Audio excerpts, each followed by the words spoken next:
Hello मित्रों, केम छो बधा? आई होप के तमे बधा मजामां छो ने आज આપણે હું કડીશલા કાઢવા ગયો તો એ કડીશલા રિપેરિંગ થાય છે અને તેનું શાક બનાવીએ. શાક કેવું બને ને કેવી રીતના બનાવું ત્યાં વિડીયોમાં બતાવીશ. તો વિડીયોમાં છેલ્લે સુધી બનાવી રહેજો અને વિડીયો પસંદ આવે તો વિડીયોને લાઈક શેર ને અમારા ચેનલને સપોર્ટ કરજો. તો ચાલો તમને બતાવું કે શાક કેવી રીતના બનાવીએ. તો જો આપણે હાર્દિકભાઈ ને એના મમ્મી કડીશલા રિપેર કરે છે. આ છે આપણા કડીશલા. તો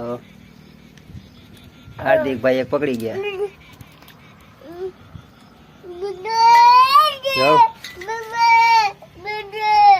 केम कड़ीसलो पकड़े ने हार्दिक भाई कैसे कड़ीसलो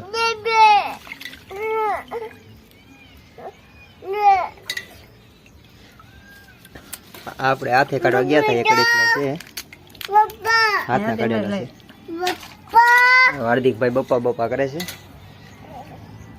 ने एना मम्मी कड़ीसला रिपेर करे छे.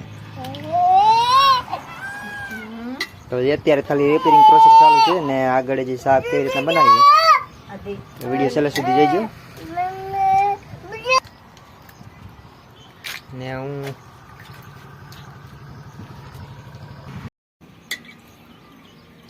તો આપણા લગભગ અંદાજે કડીશલા રિપેરિંગ થઈ ગયા છે.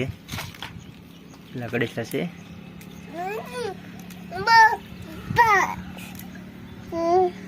હાર્દિકભાઈ મને કે આ કડીશલા તમે પકડી લો.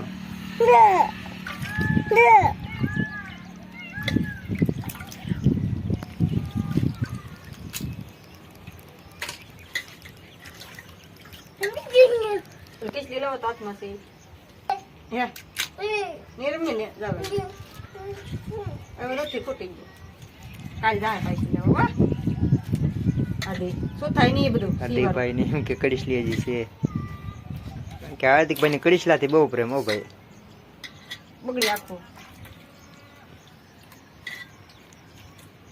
હાલો શાક બનાવ કર ચાલો કટતો ને હવે નો ગઈ બધો કપાઈ ગયા બધા.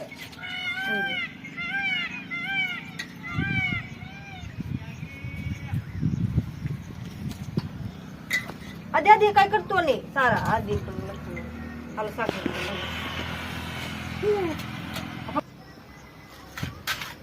તો ભાઈ આપણે કડીશલામાં અત્યારે કડીશલા ટીબુમાં શેણાનો લોટ ભરવાનો છે.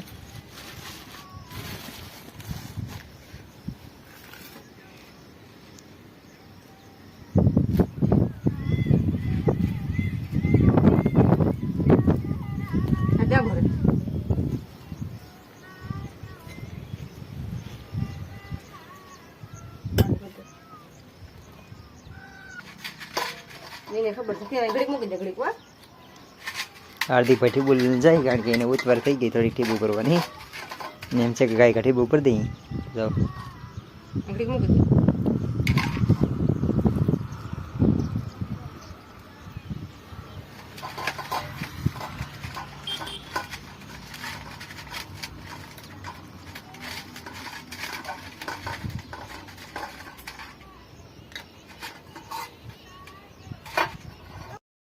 ફાઇનલી આપણે ટીબુ જો તે ભરાઈ ગઈ છે એકદમ કે આ ટીબુ ભરવા ત્યાં કડીશલાનો સ્વાદ જ કાંક અલગ પડી જાય.